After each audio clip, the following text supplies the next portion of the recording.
去想像緊我食緊花生醬、麵包、煎蛋，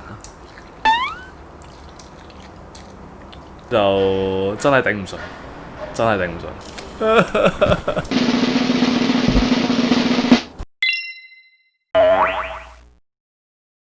大家好啊，我係偉哥啊。咁今次呢一條片呢，我淨係一個人拍嘅啫。今日呢，就諗住拍一個新嘅系列啦，咁就叫做一周挑戰嘅。今次呢一個一周挑戰嘅主題呢，就係烚蛋啦。咁話說啦，近排呢，我嘅體重呢就居高不下啦，就維持喺一個非常之高嘅水平啦。咁啊喺檳城呢，翻到嚟到依家呢個時候呢，都係維持喺一個好高嘅水平，所以呢，我就諗住做一個一周挑戰啦。咁啊睇下可唔可以減到肥啦？食雞蛋呢一樣嘢，究竟一個星期可以減幾多呢？人體所需要嘅蛋白質呢，有條 formula 可以計到出嚟嘅。咁呢，就係用你嘅體重啦，乘翻0.8。咁以我嘅體重啦，一陣稱俾大家睇下啦。據我所知咧，我就係80 kg 嘅。咁80 kg 呢，乘翻0.8呢，咁即係每一日呢，係要食64 gram 嘅蛋白質。但係咧，呢條 formula 咧，只不過係計算翻你每日基本需要嘅蛋白質啫。咁如果你一個比較做多啲運動啊，每日活動得多嘅人呢，咁你係要將呢個體重呢乘翻1.2至1.6嘅。如果以1.2嚟計呢，我就要食96 gram 嘅蛋白質嘅；以1.6嚟計呢，我要食128 gram 嘅蛋白質嘅。每一日每100 gram 嘅雞蛋啦，係會含有13 gram 嘅蛋白質嘅。依家呢，就稱一稱雞蛋呢，每一隻有幾重啦。咁為咗呢一個挑戰呢，買咗好多雞蛋啦。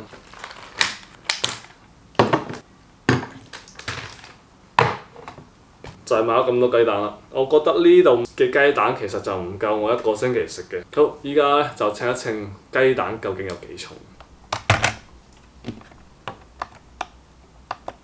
呢一隻呢，就係日本嘅雞蛋啦，日本嘅白雞蛋，係啦，咁佢 size 都算係大隻嘅。佢一隻係有60 gram 嘅。你唔好食，你唔好食。呢一隻呢，就係喺街市買嘅普通啡蛋，一隻呢，大概係50 gram 左右啦。咁佢係屬於中小型 size 嘅。我都係屬於一個都算係活動得多嘅人啦。咁我就會用1.6嚟計算嘅，即係話呢，我係要食128 gram 嘅蛋白質。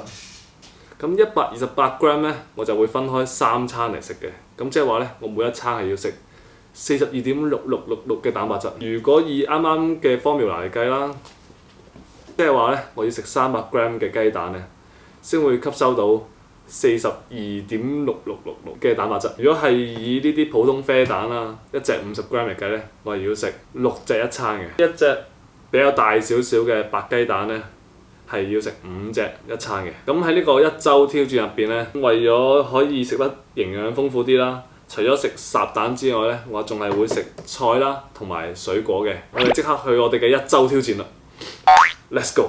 咁依家呢，我就會首先稱一稱我嘅體重先，睇下依家幾重。同時呢，我就會用翻呢個 Apps 咧記錄低我嘅體重啦。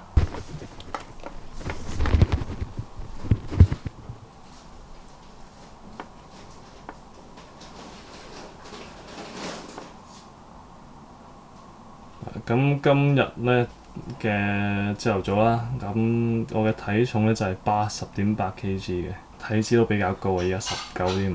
好，依家就去烚蛋啦。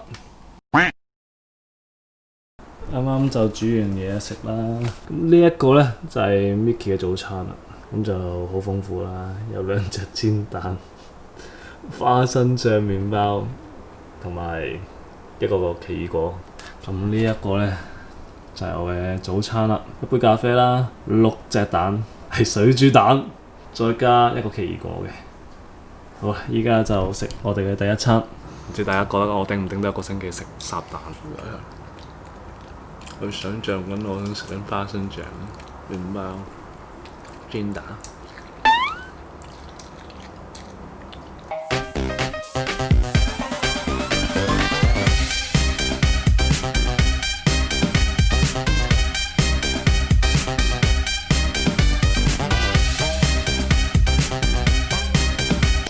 呢個就係今餐嘅最後一隻蛋。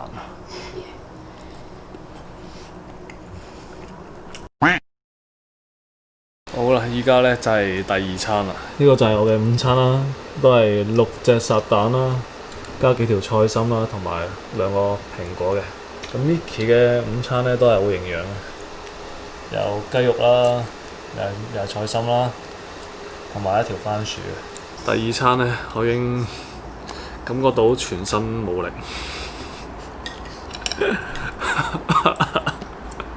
我哋繼續呢個挑戰。我哋要堅持落去。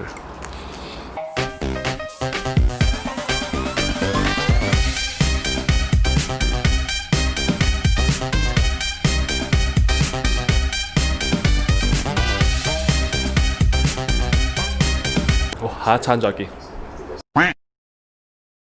我咁快就到咗第3餐啦。咁我嘅主菜呢，我嘅主食呢，依然係烚蛋。俾大家睇下今晚我哋食咩。咁呢個就係我嘅主食啦，烚蛋6隻。今晚嘅菜就係小棠菜啦。Micky 食呢個呢，就係雞肉蛋炒米粉，佢非常之久。同你講。咩？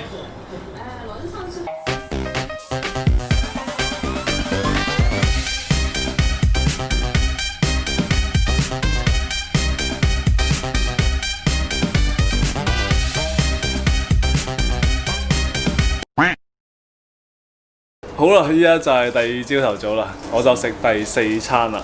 今餐又係食蛋，雞蛋，再加藍莓，係啦。Micky 就食緊好邪惡嘅三文治。其實呢個都係健康嘅，呢個係全麥麵包，然後呢個肉片啦，再加呢個雞蛋，再加塊芝士 ，good。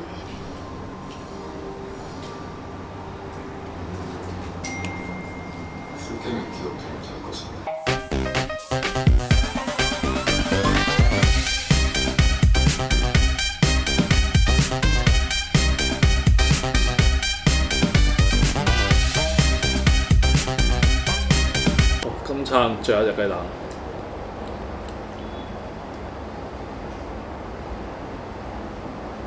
好，我哋下一餐再見。依家就係第5餐啦，第5餐都係雞蛋，因為趕時間，所以咧就直接攞出嚟啦。我哋食完嘢之後咧就要出去做嘢啦，快啲食啦，差唔多要遲到啦。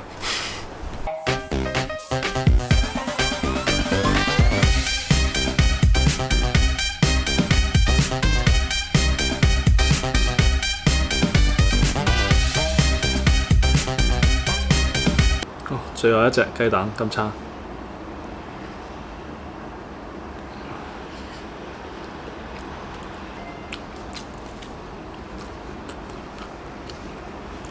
好，完成。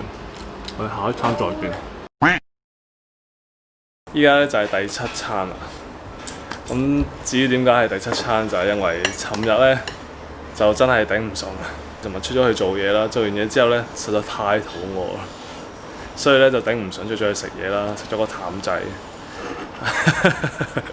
唔緊要嘅，我哋今日咧繼續挑戰啦。今日咧我嘅朝頭早嘅早餐咧就係呢一隻係大啲嘅蛋啦，咁啊食5隻啦，再加啲3色椒。咁 Micky 嘅早餐咧就係3色椒啦，煎雙蛋啦，跟住有豬嘅雙蛋。我啱見到啦。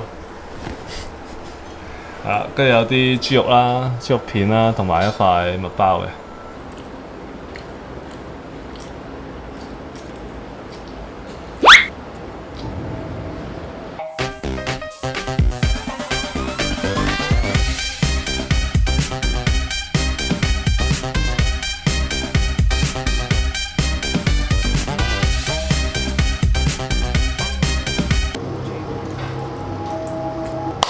我哋下一餐再見。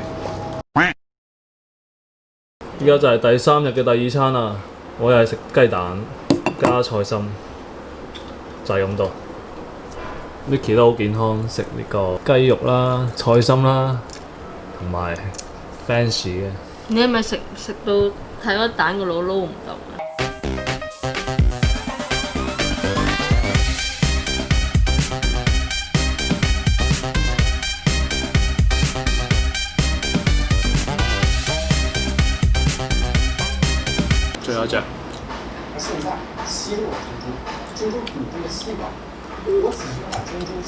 我哋下一餐再見。呢一餐就係第4日嘅第一餐啦。至於點解係第4日嘅第一餐呢？就係因為琴日夜晚我又食咗其他嘢。我説尋日真係見到蛋都想嘔，所以呢，真係頂唔順。不過尋日食嗰餐都算健康嘅，都係食墨西哥卷餅再加蝦仁，都算健康啦。咁就真係頂唔順，真係頂唔順。今日又係5隻蛋，再加啲三色椒，係啦，再加少少藍莓咁樣。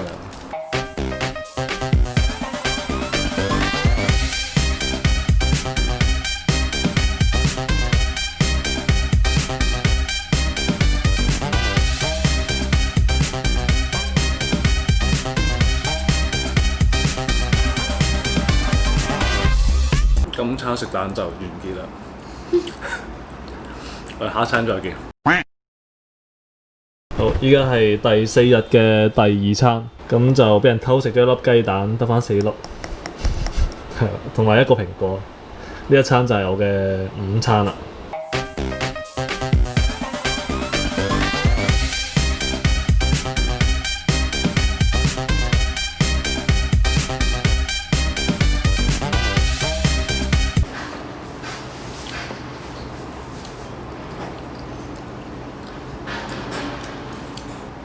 咩事啊？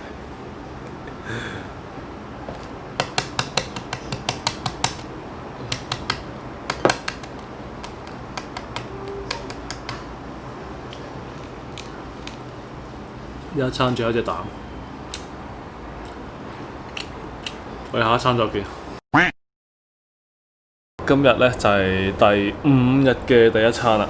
咁今日都係食雞蛋啦。咁呢度有6隻蛋啦，咁係煮多咗嘅，食5隻夠噶啦。咁就有半個奇異果，一條蕉 ，Mickey 就好邪惡嘅，有花生醬麵包，已經食咗個雞蛋，已經食咗嘅煎蛋。哇！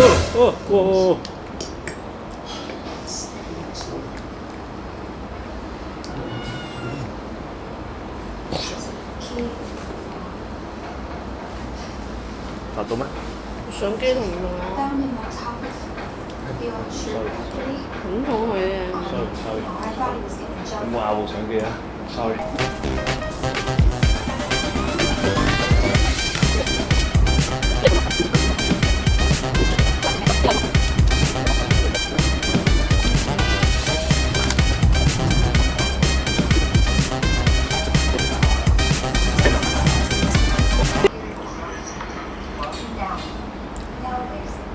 好啦，我哋下一餐再見。好啦，依家呢就係第5日嘅第3餐，晚餐呢就係烚蛋啦。Mickey 咁好幫我剝晒啲雞蛋嘅，就有菜心啦。心情好咪幫你搣，心情唔好咪唔幫你搣咯，就係咁簡單。今日晏晝呢就出咗去做嘢啦，所以就食唔到雞蛋啦。諗起仲有2日就完，我真係好開心，好感動。呢2日食得太多雞蛋。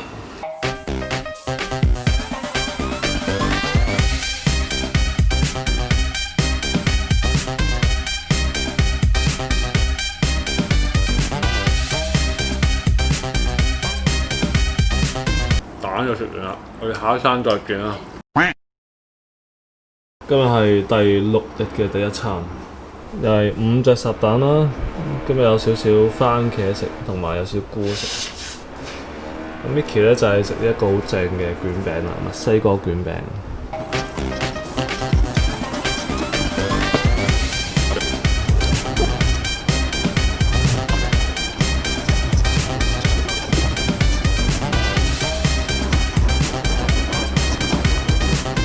今餐仲有一隻蛋，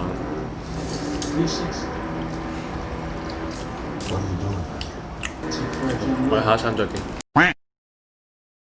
依家咧就係第6日啦嘅第2餐啦，咁咧真係頂唔順啊！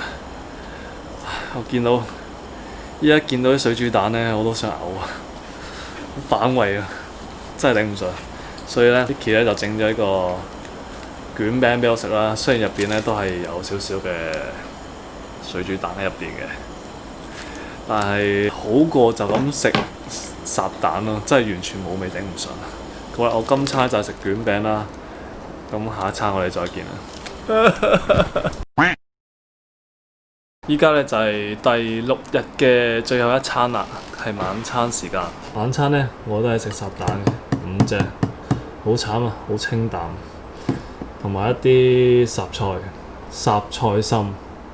Micky 就食烚墨魚丸。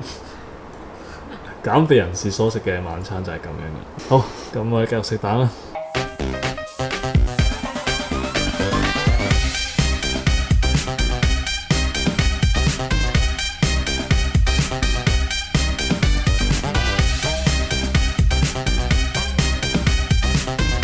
今餐仲有一隻蛋。你再拜。點啊？有半隻係我食嘅。冇啊。好，咁食完呢隻蛋咧，我哋聽日先再見啦。聽日就最後一日啦。好啦，今日已經係最後一日啦。最後一日嘅早餐依家係，我有5隻雞蛋啦、番茄啦，同埋一啲菇嘅。Micky 咧呢個就好豐富啦。就有個卷餅啦，跟住有啲菇啦、番茄啦，最邪我係咩？我都收埋咗啦已經，我扮係番茄你都睇到嘅。就係啲午餐肉啦。我哋隻貓一食早餐咧，我哋一食早餐佢就會走去食早餐。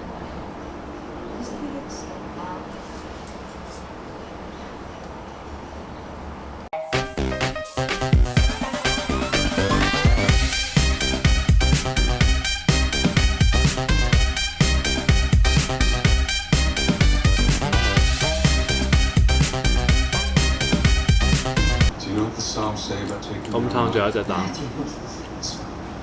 好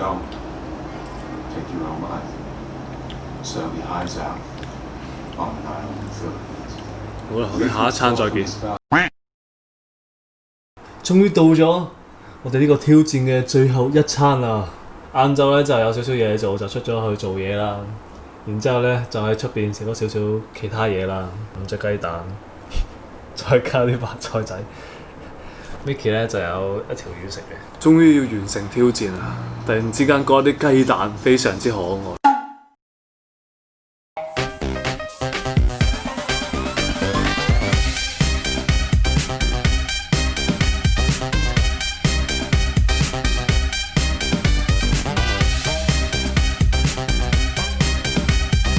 呢個係挑戰嘅最後一隻雞蛋啊！最後一啖。終於完成咗我哋呢個挑戰。咁依家呢個挑戰呢仲未完結嘅，我哋要等聽朝早啦，一齊去睇下我嘅體重究竟變化咗幾多，然之後再同大家講下呢個1週挑戰究竟係 work 唔 work 嘅呢？究竟我減咗幾多呢？好啦，我哋聽朝早再見。Tomorrow。咁依家咧就係第2日嘅朝頭早啦，咁我哋即將揭曉今次1週挑戰嘅成果。咁咧我就會用翻個 Apps 去記錄低翻我嘅數據啦。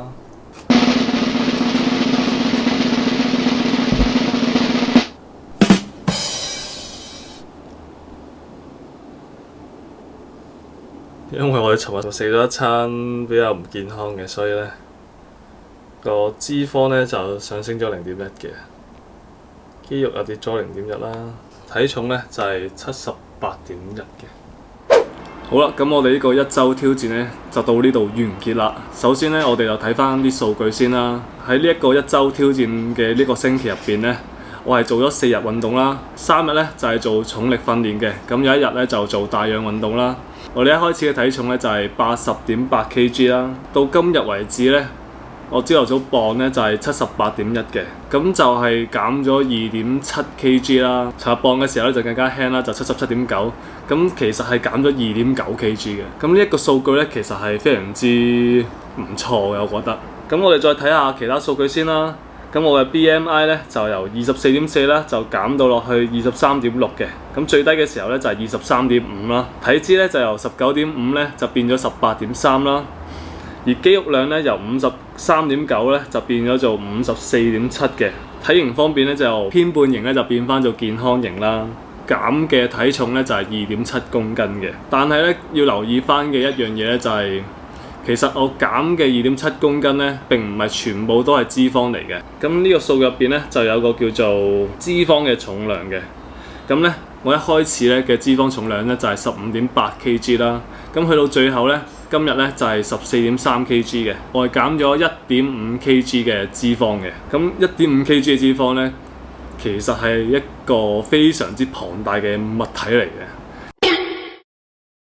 所以咧，成個1週挑戰之後咧，個人咧就睇落去咧就係瘦咗都幾多下嘅。用翻呢條公式去計算咧，即係話咧有1.2 kg 咧係減咗喺我嘅肌肉啦同埋水分嗰度嘅。數據上面咧顯示咗我由53.9嘅肌肉咧變成咗54.7% 嘅肌肉咧，睇落去個 percentage 係升咗嘅，但係其實咧我嘅肌肉量咧係減咗嘅。一開始咧我係80.8 kg 啦，係有53.9% 嘅肌肉啦。咁即係我嘅肌肉量咧係43.55 kg 嘅。去到最後咧，咁我嘅體重咧就係78.1啦。咁就有54.7% 嘅肌肉嘅。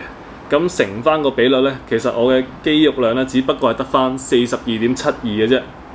咁即係話咧，我呢一個期間咧，一個星期入邊咧，其實係減少咗0.83 kg 嘅肌肉量嘅。你要同時間增肌同埋減脂咧，係非常之困難嘅一件事情啦。咁講完數據之後咧，咁我就想講下我嘅個人感受啦。呢一個星期入邊真係好難受，真係好難受。因為咧，烚蛋咧，大家都知道啦，係淡而無味噶啦。如果你仲要3餐都食烚蛋咧，有一段時間咧，見到烚蛋咧都已經想嘔啦。咁相信啊，用呢一個方法去減肥咧，係非常之難去堅持嘅。咁喺一個星期入邊啦，咁頭嗰3-4日啦，即係一開始食烚蛋嘅時候咧，覺得成身都冇力嘅，係非常之唔習慣啦。可能第5日開始啦，先開始慢慢去適應啦。同埋咧喺呢一個1週挑戰入邊咧，食烚蛋咧就令到我咧非常之暴躁。即係成個人咧會變到好暴躁啦，可能會成日去鬧人啦，咁都好多謝 Micky 咧，就幫我去煮烚蛋啦，同埋有時候佢都會幫我搣烚蛋啦，佢真係好體諒我嘅。呢一個咁容易變得暴躁嘅原因咧，就係因為我突然之間戒咗澱粉呢一樣嘢啦。咁大家都知道啦，如果我哋進食澱粉之後咧，澱粉咧會轉化成為糖分啦。咁而我喺呢個1週挑戰入邊咧，其實咧就食得好少嘅糖分啦。連澱粉都唔食啦，就會有一個叫做戒澱粉嘅反應啦。當我哋咧攝取糖分嘅時候咧，我哋大腦咧就會產生一種物質啦，就叫做多巴胺。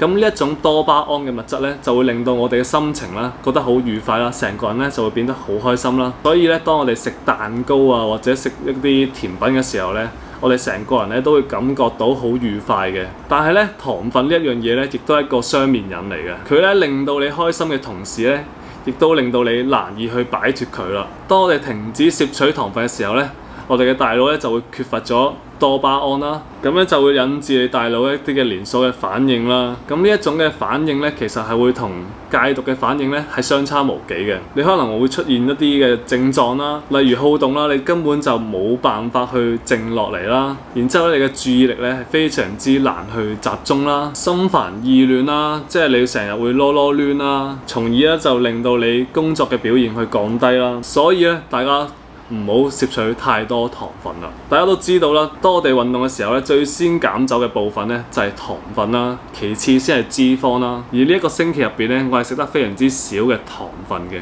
所以咧，咁當我運動嘅時候咧，就會更加有效咁樣去減少我嘅脂肪啦。喺呢度咧，我係非常之抱歉啦，因為我係堅持唔到成個嘅1週挑戰啦。中途咧，我都有食咗幾餐唔健康嘅嘢食啦。